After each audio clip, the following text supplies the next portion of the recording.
सुकरात कहते हैं कि लाइफ एक जर्नी है भरा हुआ इंटरैक्शंस और एक्सपीरियंसेस से। हर दिन हम नए लोगों से मिलते हैं, नए अनुभवों से गुजरते हैं और हर इंटरैक्शन हमें कुछ नया सिखाता है। ये जर्नी हमें समझाती है कि लोग कितने अलग अलग हो सकते हैं और फिर भी हम सब एक ही दुनिया में रहते हैं। हम अलग अलग तरह के लोगों से मिलते हैं जिनके अपने नजरिए होते हैं दुनिया को देखने के। कुछ लोग बहुत खुशमिजाज होते हैं, हमेशा मुस्कुराते रहते हैं, जबकि कुछ लोग हमेशा चिंतित और परेशान रहते हैं। ये अलग अलग नजरिए ही हमें सिखाते हैं कि दुनिया को कितने अलग अलग तरीकों से देखा जा सकता है। कुछ लोग गुस्से में रहते हैं, बदला लेने के लिए तड़पते हैं। ये बेवकूफ होते हैं। ये लोग हर छोटी बड़ी बात पर गुस्सा करते हैं और अपनी जिंदगी को और दूसरों की जिंदगी को मुश्किल बना देते हैं। गुस्सा उनकी सोच को धुंधला कर देता है और वे सही और गलत का फर्क नहीं समझ पाते। कुछ लोग चालाक होते हैं, माफ तो कर देते हैं, पर वो माफी दिल से नहीं, दिमाग से करते हैं। ये लोग अपने फायदे के लिए दूसरों को माफ कर देते हैं, लेकिन उनके दिल में हमेशा एक कड़वाहट बनी रहती है। ये लोग अपने दिमाग का इस्तेमाल करके दूसरों को मैनिपुलेट करते हैं और अपने रास्ते पर चलते रहते हैं। और फिर होते हैं समझदार लोग, जो जानते हैं कि असली ताकत माफी में है। ये लोग दिल से माफ करते हैं और आगे बढ़ते हैं। ये जानते हैं कि गुस्सा और कड़वाहट सिर्फ उनकी ही जिंदगी को मुश्किल बनाते हैं। ये लोग शांति और खुशी की तलाश में रहते हैं और दूसरों को भी शांति और खुशी देने की कोशिश करते हैं। बेवकूफ, चालाक और समझदार, ये तीनों जिंदगी की मुश्किलों से अलग तरह से निपटते हैं। बेवकूफ लोग गुस्से में आकर गलत फैसले लेते हैं। चालाक लोग अपने फायदे के लिए दूसरों को नुकसान पहुंचाते हैं और समझदार लोग शांति और समझदारी से हर मुश्किल का सामना करते हैं। ये तीनों तरह के लोग हमें सिखाते हैं कि मुश्किलों का सामना कैसे करना चाहिए। इनके तरीके, खासकर जब कोई गलत करता है, इनके असली कैरेक्टर और इनके रास्ते दिखाते हैं। बेवकूफ लोग गुस्से में आकर और भी गलतियां करते हैं। चालाक लोग अपने फायदे के लिए दूसरों को धोखा देते हैं और समझदार लोग शांति और समझदारी से हर मुश्किल का सामना करते हैं। ये तरीके हमें सिखाते हैं कि हमें किस तरह से अपनी जिंदगी को जीना चाहिए। इन तरीकों को समझकर हम अपनी जिंदगी के बारे में भी बहुत कुछ सीख सकते हैं और ज्यादा पीस और खुशी वाली जिंदगी जी सकते हैं। जब हम समझते हैं कि गुस्सा और कड़वाहट सिर्फ हमारी ही जिंदगी को मुश्किल बनाते हैं, तो हम शांति और खुशी की तलाश में लग जाते हैं। ये समझ हमें सिखाती है कि असली ताकत माफी में है और शांति और खुशी ही हमारी जिंदगी का असली मकसद होना चाहिए। बेवकूफ लोग अक्सर बदला लेने की आग में जलते रहते हैं। कोई उनको गलत करे तो बस बदला लेना है। वो गुस्से, नफरत और बदले के चक्कर में फंस जाते हैं, अपनी ही नेगेटिव फीलिंग्स से बंध जाते हैं। ये बदले की भावना उनके हर्ट और इमोशनल इंटेलिजेंस की कमी से आती है। उन्हें अपनी फीलिंग्स को हेल्थी तरीके से हैंडल करना नहीं आता, इसीलिए उनका गुस्सा बढ़ता जाता है और उनके सोचने समझने की ताकत को खत्म कर देता है। गुस्सा पकड़ के रखना एक भारी बोझ ढोने जैसा है। ये हमें नीचे खींचता है, खुशी, पीस और असली खुशी से दूर रखता है। गुस्सा करके हम सबसे ज्यादा खुद को ही नुकसान पहुंचाते हैं। गुस्सा हमारे ख्यालों को खा जाता है, हमारी एनर्जी चुरा लेता है और हमें पास्ट में ही फंसाए रखता है। ये हमें अच्छे रिलेशनशिप्स बनाने और आगे बढ़ने से रोकता है। हीलिंग और आजादी का रास्ता अपने अंदर के गुस्से को छोड़ने से शुरू होता है। चालाक लोग ऊपर से माफ कर देते हैं। वो शायद ओपनली बदला ना लें, लेकिन उनकी माफी सच्चे दिल से नहीं, बल्कि अपने फायदे के लिए होती है। वो माफी को एक चाल समझते हैं जिससे उनकी इमेज बनी रहे, उनका फायदा हो, या फिर जिसने गलत किया है उस पर उनका कंट्रोल रहे। उनकी माफी अक्सर कंडीशंस के साथ होती है। इस पर डिपेंड करती है कि उन्हें क्या फायदा होगा।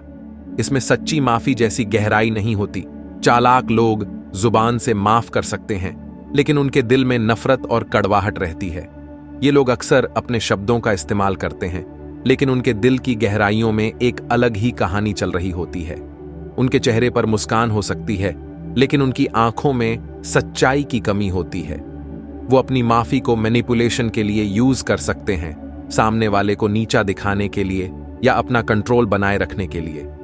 ये लोग अपने फायदे के लिए दूसरों की भावनाओं के साथ खेलते हैं। उनकी माफी एक हथियार बन जाती है जिससे वो दूसरों को मैनिपुलेट कर सकते हैं।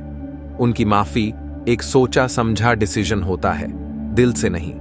ये लोग अपने हर कदम को बहुत सोच समझकर उठाते हैं। उनकी हर हरकत के पीछे एक मकसद होता है। वो अपने फायदे के लिए किसी भी हद तक जा सकते हैं। ऐसी माफी आगे चलकर नुकसानदेह हो सकती है। ये न केवल सामने वाले को चोट पहुंचाती है, बल्कि खुद को भी एक जाल में फंसा देती है। ये लोग अपने ही जाल में फंस जाते हैं और उनकी चालाकी का अंत बुरा होता है। ये सच्ची सुलह और हीलिंग को रोकती है। जब माफी दिल से नहीं होती तो सच्ची सुलह की कोई गुंजाइश नहीं रहती। ये लोग अपने रिश्तों में दरार डालते हैं और खुद को भी अकेला कर लेते हैं। ये रिलेशनशिप में एक अनहेल्थी डायनामिक बनाए रखती है जो मिसट्रस्ट और मैनिपुलेशन पर टिका होता है। ऐसे रिश्ते में विश्वास की कमी होती है और हर कदम पर शक और धोखे का डर बना रहता है। ये लोग अपने ही रिश्तों को बर्बाद कर लेते हैं और अंत में खुद को भी नुकसान पहुंचाते हैं। समझदार लोग जानते हैं कि सच्ची माफी कमजोरी नहीं, बल्कि स्ट्रेंथ और विजडम का काम है। माफी देने के लिए बहुत साहस चाहिए होता है, क्योंकि यह अपने ईगो को पीछे छोड़ने और अपने दिल को खोलने का काम है। यह एक ऐसा कदम है जो हमें खुद से और दूसरों से जोड़ता है और हमें एक बेहतर इंसान बनाता है। वो समझते हैं कि गुस्सा और नफरत रखने से सिर्फ खुद को नुकसान होता है। गुस्सा एक ऐसा जहर है जो धीरे धीरे हमारी आत्मा को खा जाता है। नफरत और गुस्से को पकड़े रहने से हम अपने ही जीवन में नेगेटिविटी को बढ़ावा देते हैं। समझदार लोग जानते हैं कि इन भावनाओं को छोड़ना ही सही रास्ता है। वो माफ इसलिए करते हैं क्योंकि वो पास्ट के बोझ से आजाद होना चाहते हैं। माफी देने से हम अपने दिल और दिमाग को हल्का महसूस करते हैं। यह हमें एक नई शुरुआत करने का मौका देता है और हमें अपने जीवन में पॉजिटिविटी और पीस लाने में मदद करता है। माफी देने से हम अपने भविष्य को बेहतर बना सकते हैं। ये माफी वो खुद को देते हैं।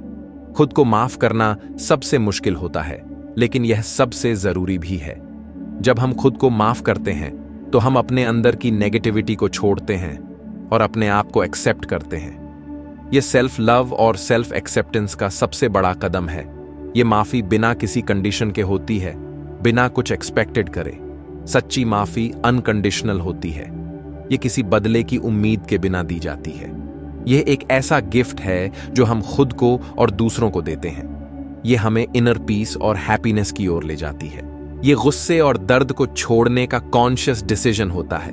यह एक ऐसा निर्णय है जो हमें फ्रीडम और लिबरेशन की ओर ले जाता है। जब हम गुस्से और दर्द को छोड़ते हैं तो हम अपने जीवन में एक नई ऊर्जा और पॉजिटिविटी को आमंत्रित करते हैं। यह हमें एक नई दिशा में आगे बढ़ने का मौका देता है। बिटरनेस और नफरत की जगह कंपैशन और अंडरस्टैंडिंग चुनना, यह एक ऐसा चुनाव है जो हमें एक बेहतर इंसान बनाता है। जब हम कंपैशन और अंडरस्टैंडिंग को चुनते हैं तो हम अपने और दूसरों के जीवन में पॉजिटिविटी और हार्मनी लाते हैं।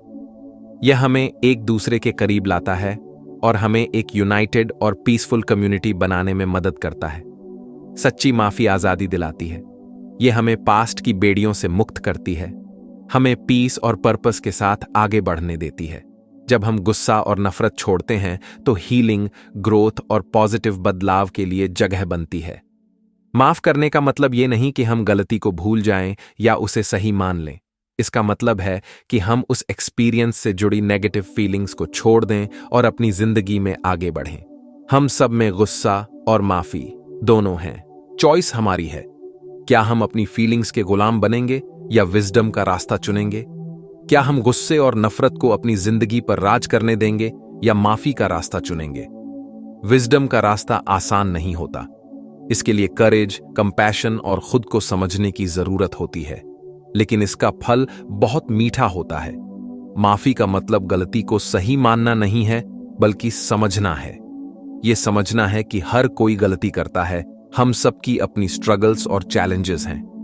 जब हम अंडरस्टैंडिंग और एम्पैथी से किसी सिचुएशन को देखते हैं तो माफ करना आसान हो जाता है। माफी को अपनी लाइफस्टाइल बना लो। विजडम, अंडरस्टैंडिंग और कंपैशन के साथ चैलेंजेस का सामना करो। ऐसा करके तुम न सिर्फ पास्ट के बोझ से आजाद होगे, बल्कि अपने आसपास एक पीसफुल और हार्मोनियस दुनिया भी बनाओगे। दोस्तों, अगर आपको हमारी ये वीडियो पसंद आई है तो वीडियो को लाइक करें और शेयर करें। धन्यवाद।